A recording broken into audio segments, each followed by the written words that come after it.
Romanos capítulo 5. A justificação pela fé e paz com Deus. Justificados, pois, mediante a fé, temos paz com Deus por meio de nosso Senhor Jesus Cristo. O que é justificação? Biblicamente falando, acho que está em Atos capítulo 12, se eu não me engano. Biblicamente falando, justiçar quer dizer punir com morte.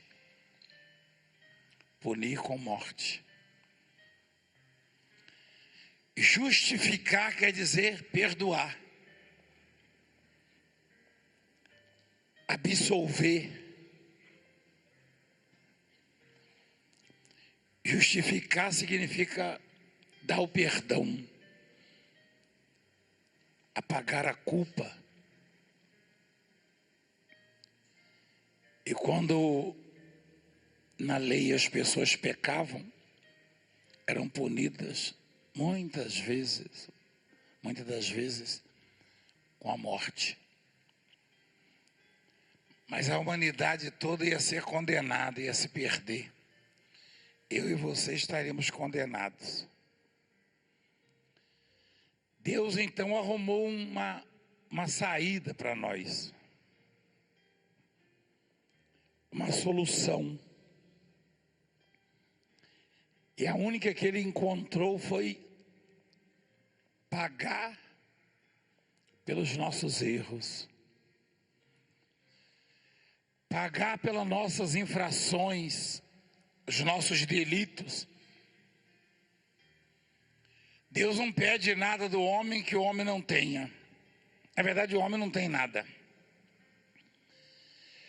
Deus pede a fé, a nossa fé exatamente, porque é a única coisa que podemos oferecer a Ele. E estabeleceu que através da fé o homem será justificado. Será absolvido, será inocentado através da fé. Porque se tivesse que pagar alguma coisa, os que nada têm para oferecer, estariam condenados, não é verdade? Os pobres seriam condenados. Deus coloca todo mundo em condições de igualdade quando estabelece a fé como parâmetro. O pobre pode ter fé, o rico pode ter fé, o culto, o analfabeto, todo mundo pode ter fé. E qualquer que manifestar sua fé em Deus será justificado diante dele. A fé em Jesus Cristo. Amém? Justificação. Olha só.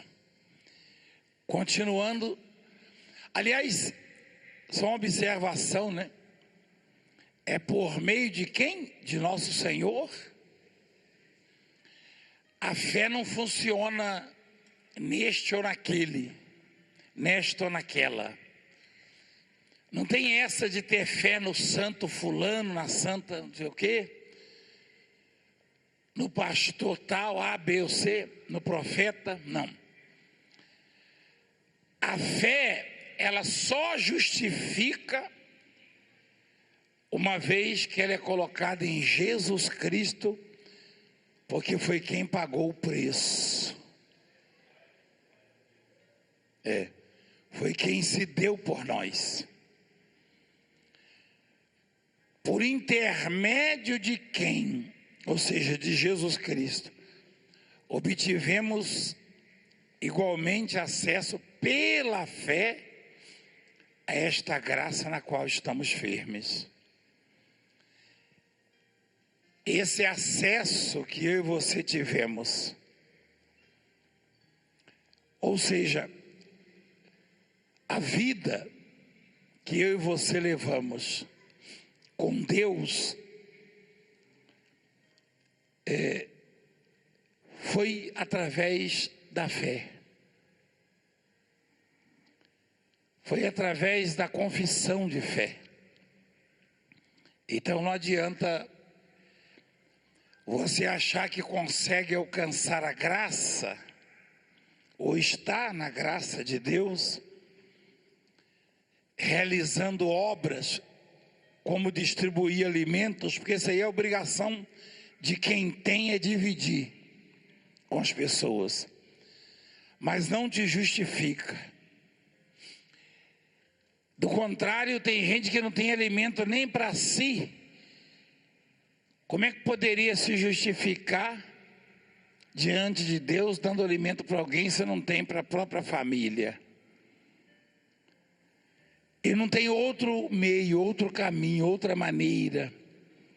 Não existe uma alternativa, uma receita. O caminho é Jesus Cristo, e a fé só é validada em Deus sendo colocada nele. Amém, igreja? E não somente isto, mas também nos gloriamos nas próprias. Aliás, deixa eu voltar no versículo 2. Por intermédio de quem obtivemos igualmente pela fé acesso a essa graça na qual estamos firmes. E gloriamo-nos na esperança da glória de Deus. O que você entende? O que é gloriar? Gloriar é comemorar. Gloriar é se alegrar, é exultar. Gloriar é viver contente, é viver satisfeito, é comemorar mesmo sem motivo aparente.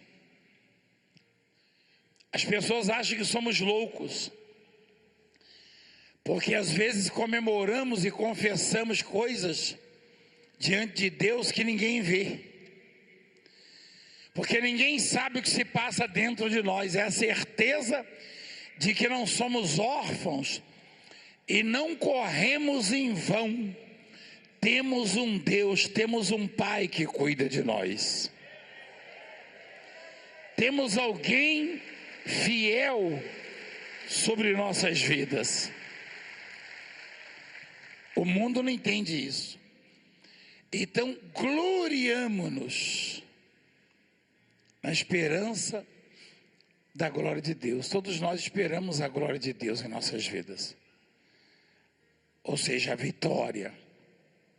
E não somente isso, mas também, aí é loucura, ó. Nos gloriamos nas próprias, o quê? Tribulações. Sabendo que a tribulação produz perseverança. E a perseverança, experiência, experiência, esperança. Imagina gloriar na tribulação. Na tribulação as pessoas protestam, xingam, murmuram, reclamam, se abatem. Na tribulação as pessoas se desesperam, cobram. Muitos até se matam, desistem de viver. E a recomendação é se alegrar, se gloriar ou gloriar-se, comemorar nas próprias tribulações. É difícil mesmo, só quem tem uma fé genuína, só quem tem uma fé pura em Deus consegue fazer isso. Se gloriar na própria tribulação, nas próprias tribulações. Por exemplo, você veio hoje pensando numa situação difícil. Deus está mandando você se alegrar, comemorar em cima disso aí. Você entende o que eu estou falando? Deus está dizendo: comemora. Lembra do Elias?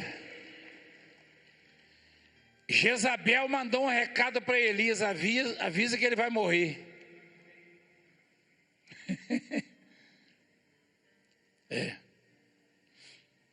O rei Acabe botou a culpa em Elias pela seca, e era dele mesmo.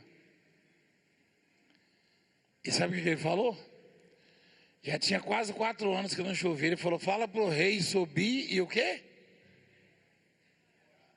Comemorar. É isso que está mandando. Tem umas coisas loucas na Bíblia para o mundo, para os homens naturais, que para nós são perfeitamente compreensíveis.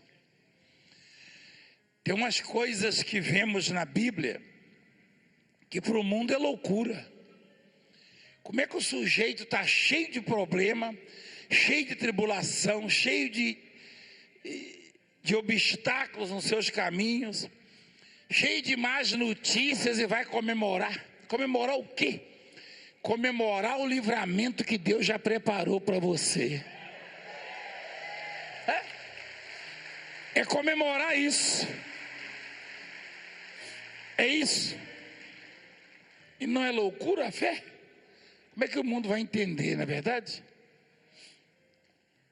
Gloriamo-nos nas próprias tribulações. Você já deve ter ouvido de algum da sua família: você era para estar aí chorando, desesperado, e está rindo. Você está rindo de quê? Da sua própria desgraça? Não é verdade? Rapaz, a palavra de Deus é perfeita.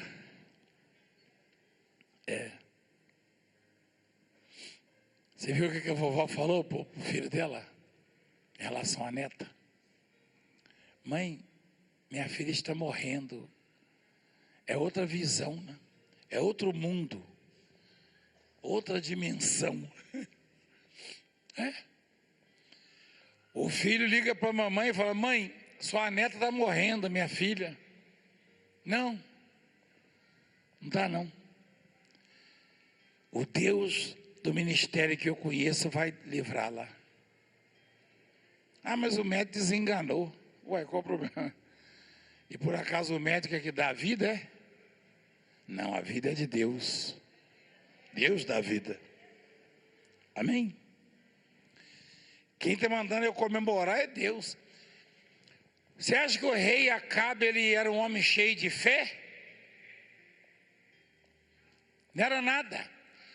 Ele subiu o monte e foi comemorar, porque ele sabia que a palavra do Elias não caía no chão. Imagina algum servo dele: ô rei, você está comemorando o quê? Estou comemorando a chuva. E o sol rachando a cabeça dele. É doido. Cantando lá no monte, dançando. Comemorando a chuva. Que chuva?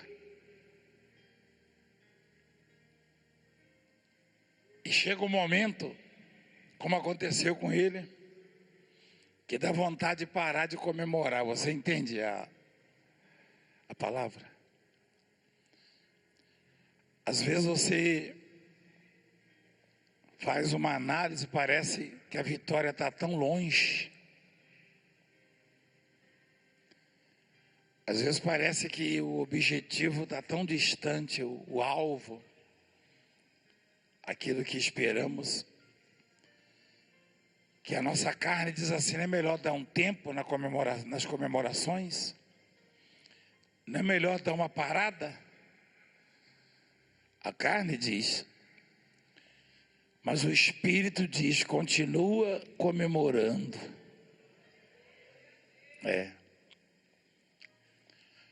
Ou então atrela os seus cavalos e desce depressa, porque a resposta já está chegando, a chuva vai detê-lo no caminho. Não foi isso que ele disse? Então a fé que nos justifica nos dá esse direito de comemorarmos quando tudo parece perdido. Versículo 5. Ora, a esperança não confunde, porque o amor de Deus é derramado em nosso coração pelo Espírito Santo que nos foi outorgado. Você entende esse versículo aí? A esperança não confunde, não envergonha, não falha. Se alguém zombou da esperança que você tem de mudança de vida, esse alguém será envergonhado, porque nessa esperança o amor de Deus vai ser derramado no seu coração, provocando mudanças, provocando transformação de vida, provocando o milagre.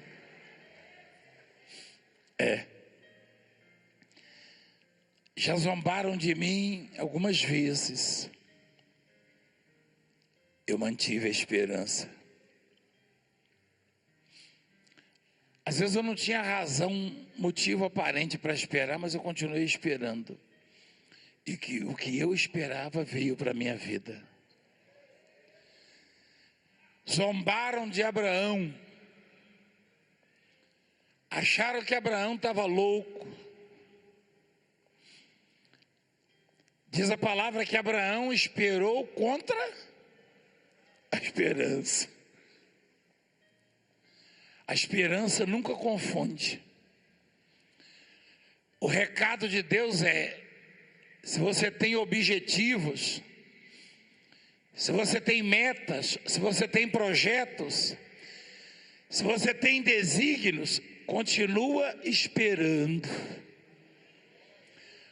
Ou seja, não desista daquilo que você traçou para a sua vida. Espera em Deus, porque a esperança não confunde.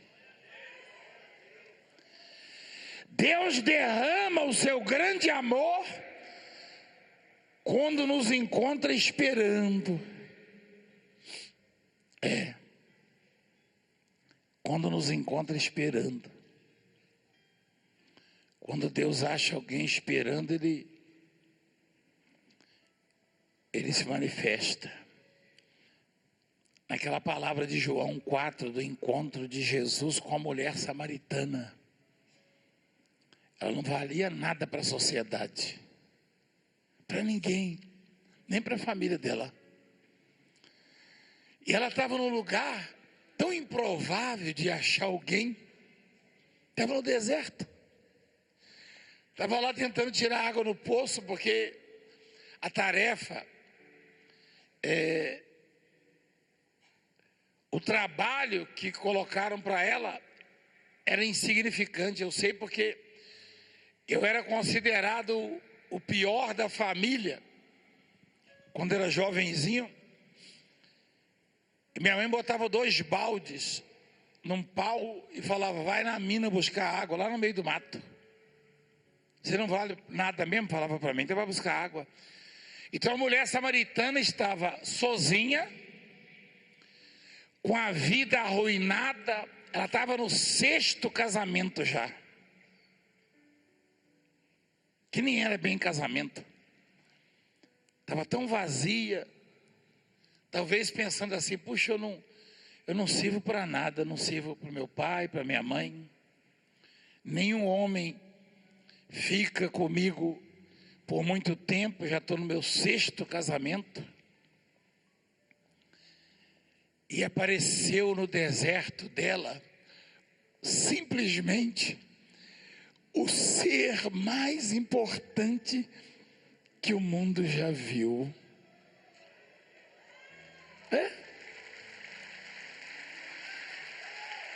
Apareceu no deserto dela. Não foi mais um homem, não. Ou mais um marido. Apareceu o príncipe da paz. O autor da vida. o Rei dos Reis. Apareceu no deserto dela o arquiteto de toda a criação. Tanto é que ela nem acreditou, ela surpreendeu. Ela percebeu que era um judeu, o aspecto era de um judeu.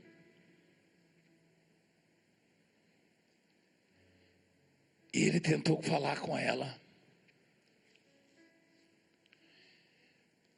Havia regras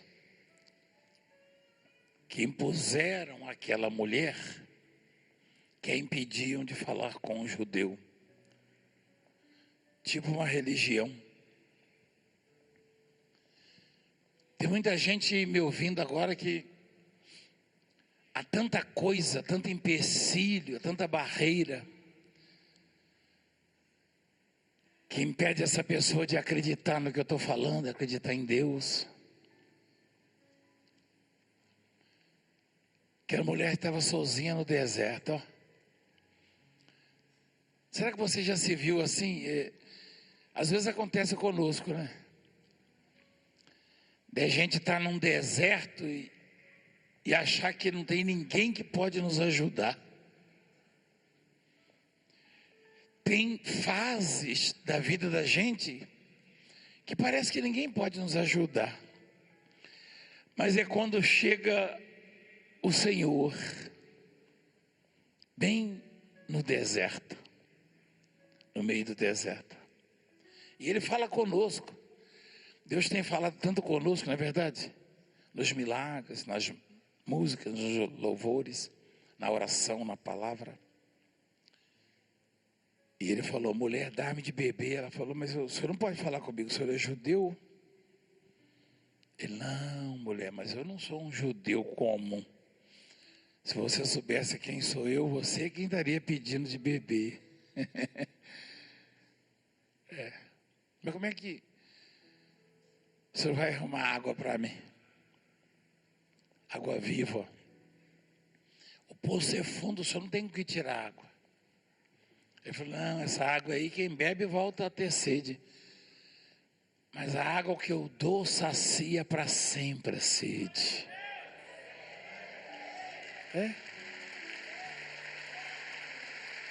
Para sempre.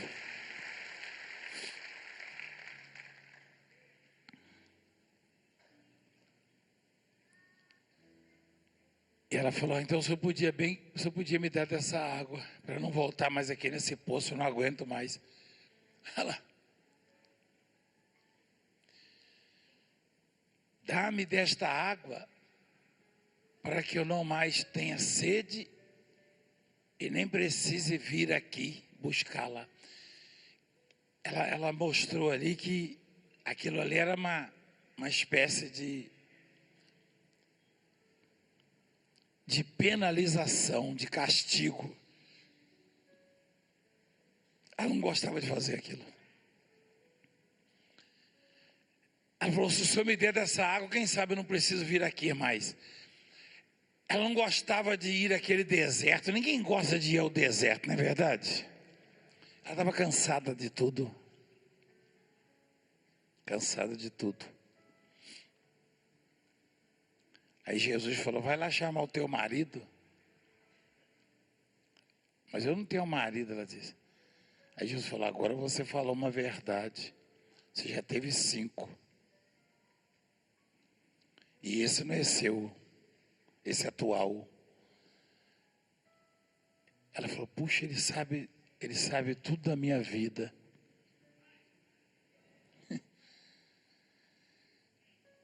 Veja se não é uma surpresa extremamente agradável. Está vivendo um deserto, uma angústia, e encontrar alguém que, sem te conhecer, sabe tudo da sua vida.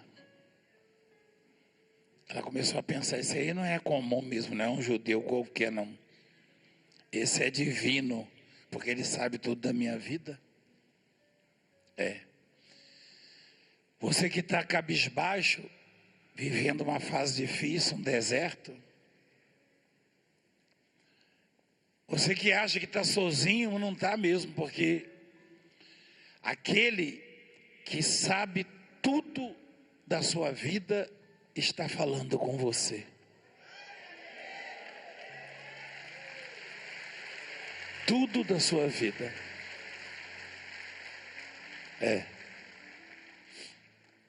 Ele fala com você.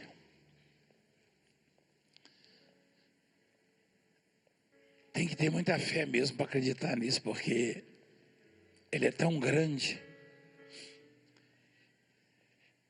Ele é tão valoroso, Ele é tão extraordinário, tão poderoso e você é tão pequenininho, pequenininha. Você consegue entender o que fez tudo extraordinariamente grande, estava lá no meio do deserto, e nem era uma multidão não, nem era uma família não, era uma pessoa só, uma pessoa que não tinha nada para oferecer. Que coisa linda, né? Que amor é esse? Quem vai entender isso? Quem vai compreender isso? Se fosse uma multidão, se tivesse um povo como esse aqui, ó, pelo menos. Mas uma pessoa só, no meio do deserto, não tinha onde cair morta. Aliás, se caísse morta, ninguém ia nem saber, nem ia dar conta. Não ia se dar conta. Lá estava ele. Você acha que ele foi atrás de água? Não. Se ele é a própria fonte, ele foi atrás de justificar aquela mulher, porque havia no coração dela uma esperança. E você que tem esperança em Deus, a qualquer momento o amor dele é derramado no seu coração, provocando mudanças, provocando transformação de vida.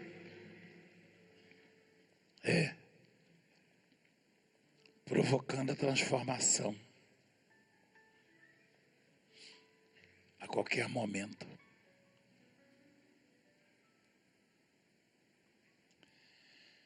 E olha o que diz ali: porque Cristo, quando nós ainda éramos fracos, morreu ao seu tempo pelos ímpios. Dificilmente alguém morreria por um justo, pois poderá ser que pelo bom, pelo justo, alguém se anime a morrer.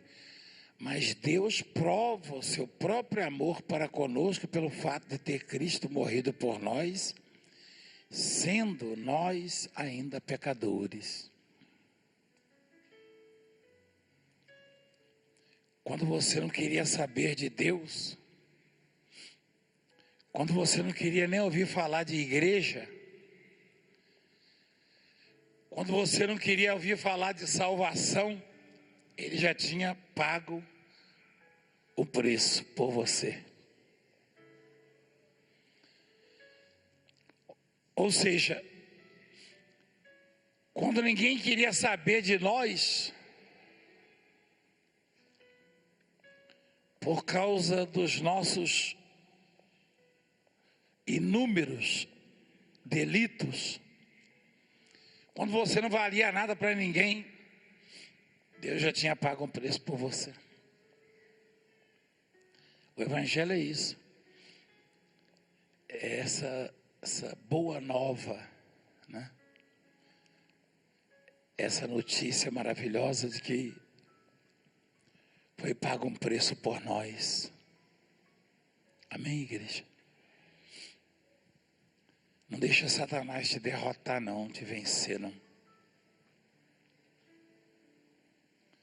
Porque ele vai pressionar de todo lado, de todo jeito, te acusando, tentando enfraquecer a sua fé, a sua esperança. Continua esperando em Deus. A qualquer momento, Ele vai se manifestar.